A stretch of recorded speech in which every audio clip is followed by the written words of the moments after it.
Okay, so for my Sagittarius is for the month of February. Overall, I feel like with Mercury, Pluto, the Sun, and Ceres, while it was in your third house in Aquarius, I think you guys would have been very social on the internet in some type of way, whether it was a dating app, or maybe talking to friends, social networking. I think you also would have been learning something new when it comes to maybe a belief system. You also could have been talking about traveling during that time. You also could have been talking about, you could have been talking with your friends about work or trying to look for a new job, since Uranus rules your sixth house. I'm sorry, since Uranus rules Aquarius, and it's currently in your sixth house, the place of work.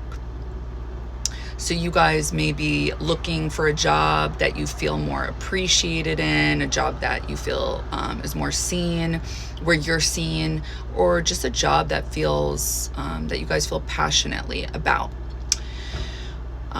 And with Pluto being in Aquarius, I feel like you guys, it's just the beginning for you guys, but in your third house, you guys may be experiencing already thinking very differently.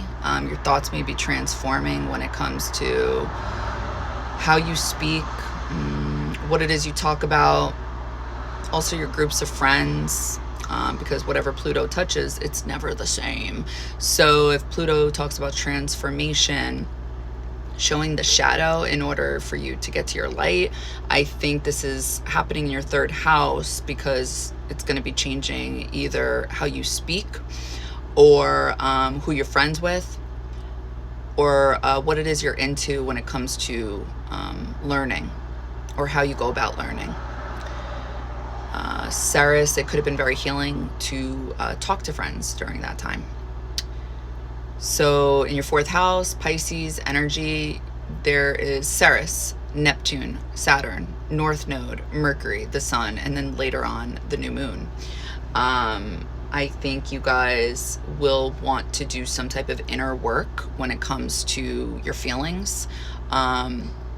You guys may feel better literally expressing how you feel. So you guys may want to you guys may want to go to therapy. For some of you, maybe this is going back to therapy, since Mars will be in retrograde in the very beginning, and so will Jupiter. So that's something you could be going back to, or it could be something new once Mars and Jupiter goes direct. I think you guys could be seeing something new about yourselves. I think you guys will definitely be experiencing intuition at an all-time high. I think your dreams will be talking to you guys. I think you'll be experiencing synchronicities, angel numbers, knowing that something outside of you is trying to get your attention in some kind of way. And I'm talking about like angels, obviously, spirits, source, whatever you want to call it. It would be very healing to, if not go to therapy, then get a psychic reading, a tarot reading, astrology reading, something like that's connected to metaphysical things, non-tangible. Because the North Node is in your fourth house, you guys are definitely being asked to focus inward. So this way you guys can manifest the life you guys actually want. And you guys may be learning something about the partners that you attract into your life, and how it connects to you guys. Like you may be learning something new about yourselves, because Jupiter being in that seventh house in Gemini, if Jupiter talks about wisdom, and this is the planet that rules you guys, right? You guys are learning something about the people you connect with. Like there's something about their shadow that like you're learning about yourself. So there may be some type of healing going on when it comes to that. Pallas Athena being in Aquarius, there's going to be some type of strategy when it comes to either social networking, your friends, the internet, maybe collaborating. It could have something to do with literally putting yourself out there to get a new job, get the job you want. You may feel like you're having difficulty with this because you have the South Node in your 10th house, the place of your career. For those of you where it has nothing to do with work, then I'm going to say it probably has to do with how you guys are seen. It's like the universe is asking you guys not to care so much about being perfect publicly, or coming off like that you're very smart, intelligent, because this is why you guys come off this way, is because in your 10th house, your public house, you guys have Virgo. Virgo knows everything. So with the South Node being the past, it's like, try to step away from this, so this way you can make things that you really want, that mean something to you, more tangible. I know you guys are very good at manifesting, but while the North Node is in Pisces, you guys could manifest things that are truly closer to the heart, more meaningful. Chiron and Venus in your 5th house in Aries. You guys are going to be very magnetic, sexually magnetic, especially with Mars going direct in that 8th house in Cancer. I think you guys are going to be getting it on. You guys may, with that Chiron, experience some type of insecurities when it comes to self-expression, maybe how you could have something to do with money, your money situation, or just how you appear, because Mars, the ruler of Aries, was in retrograde and now it's going direct in February. So you guys may feel like you are not able to do something here when it comes to romance or self-expression. You guys may feel like you're not seen in the right way. There could be anger around relationships in general, with Lilith being in Libra in your 11th house. So it's like the people you're connecting with Aquarius in that 3rd house, the people you're talking to, it's like you guys could be feeling like things are not fair. Anything else I want to add on to that? No. Uranus in the 6th house in Taurus.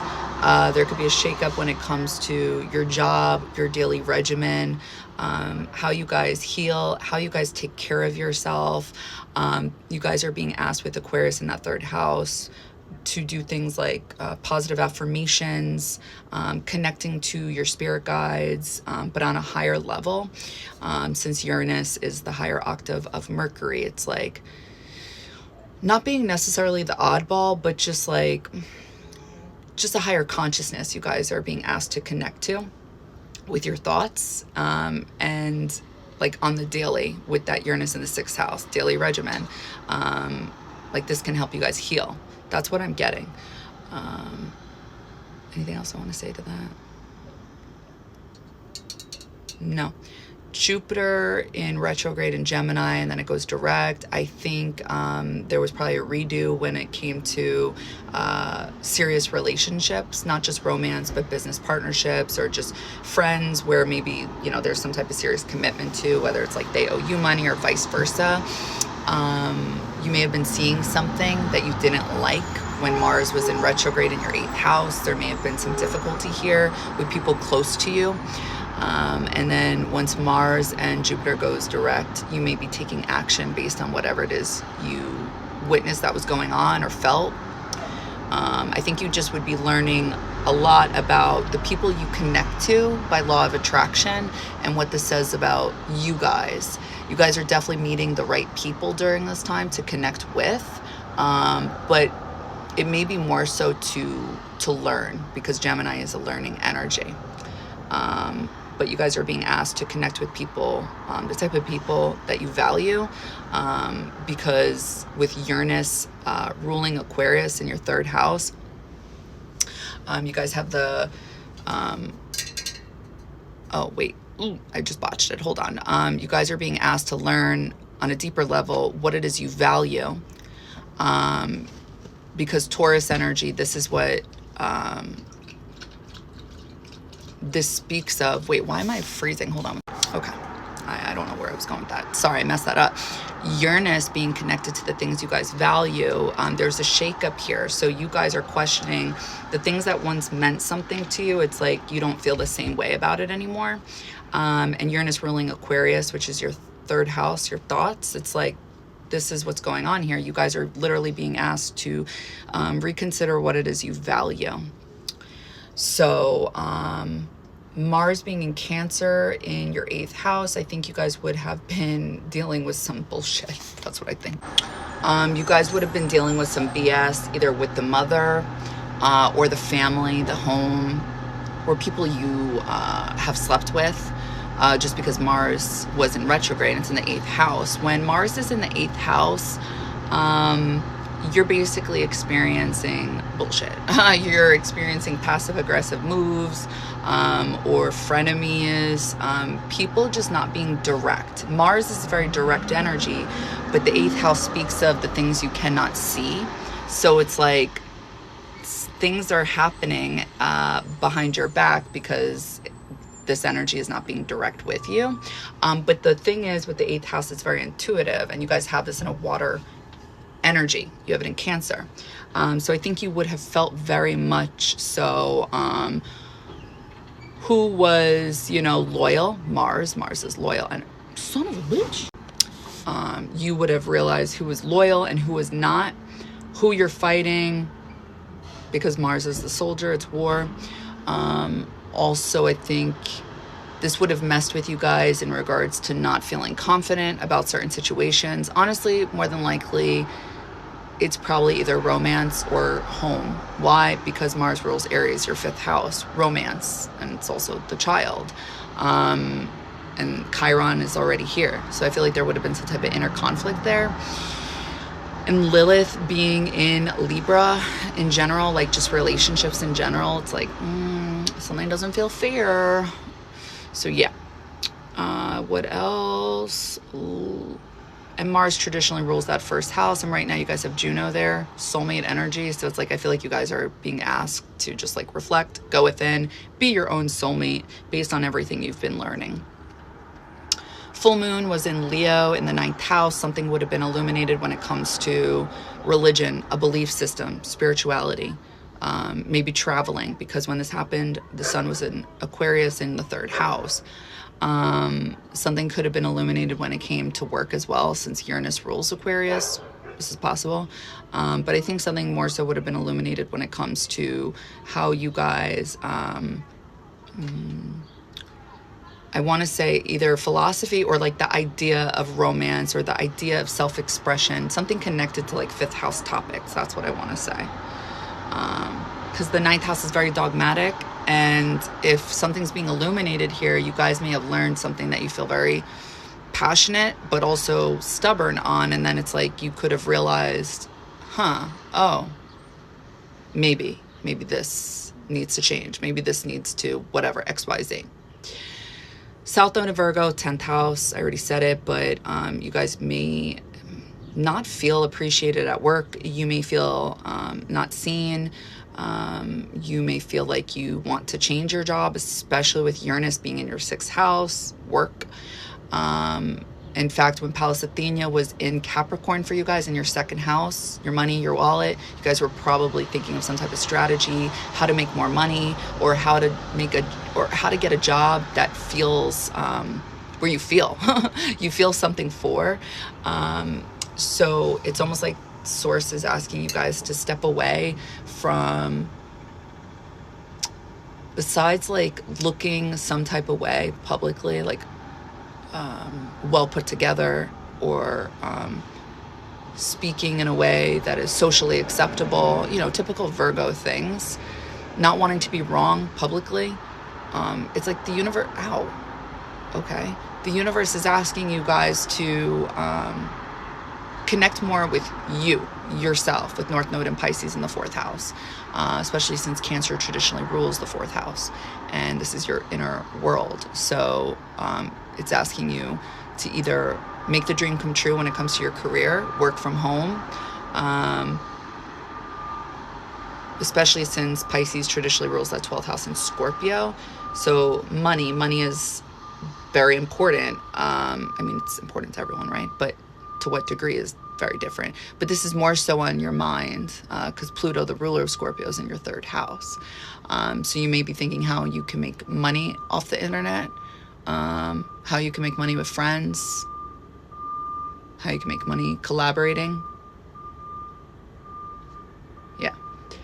Lilith in your 11th house in Libra, just not happy with groups of people, not happy with the internet, not happy with potentially your friends. Oceana, I'm not happy with you right now. Please remove yourself. Thank you. Lilith and Libra, unhappy, or not unhappy, I'm using the wrong word, anger. And if it's not manifesting as anger, then I would just say your inner bitch is showing, because of things that you guys consider to be where there's no justice. Again, I feel like it's going to be talking about more so romance and either, the people that you're into, how they express themselves, because 5th house is the stage publicly. You may feel like you're attracting self-centered people, to be quite honest with you. And there may be anger around that because you don't feel like there's any justice.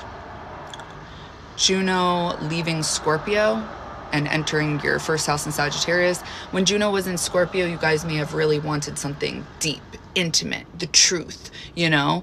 But then I think because of everything that was going on in your chart, I feel like you may have found the truth and you may have not been a fan. So it's like Juno in your 1st house is asking you guys to be your own soulmate. If you don't connect with that, then I'm going to say Juno is asking you guys to connect with people who share the same interests as you. Traveling, learning new things,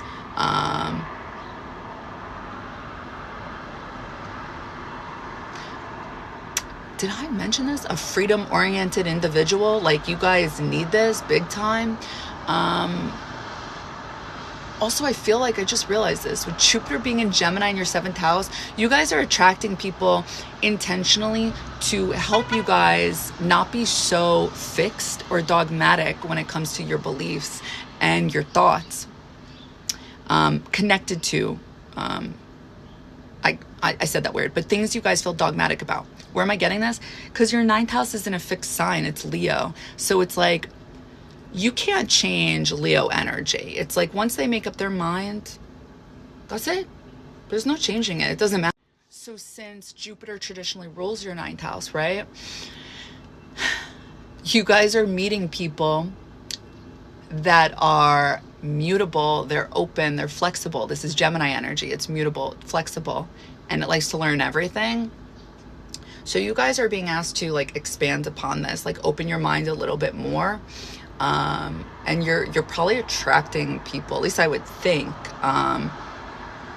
who don't necessarily believe in the same things as you guys, who don't necessarily value the things you guys once valued. This is also, I think, what's changing for you guys in regards to what you value is not the same. That's what I'm trying to say. And nobody likes change, and this could also be connected to Lilith, the anger around your relationships at this time. Anything else I want to say? So, anything happening for you guys? Because I feel like every astrologer is like, big things for all the mutable signs. But, I mean, yes, because Jupiter's in your 7th house in Gemini. Anything else?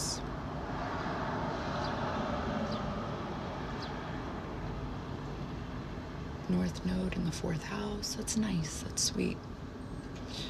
Pluto and Aquarius in the 3rd house. You guys will be transforming the mind. That's right, because Pluto rules your 12th house, Scorpio. So you guys are definitely going to be in touch with your own psyche. The unconscious will become conscious. That'll be a slow ride. I think that's it. Oh yeah, I could see that when Saturn and Neptune hit your 5th house in Aries.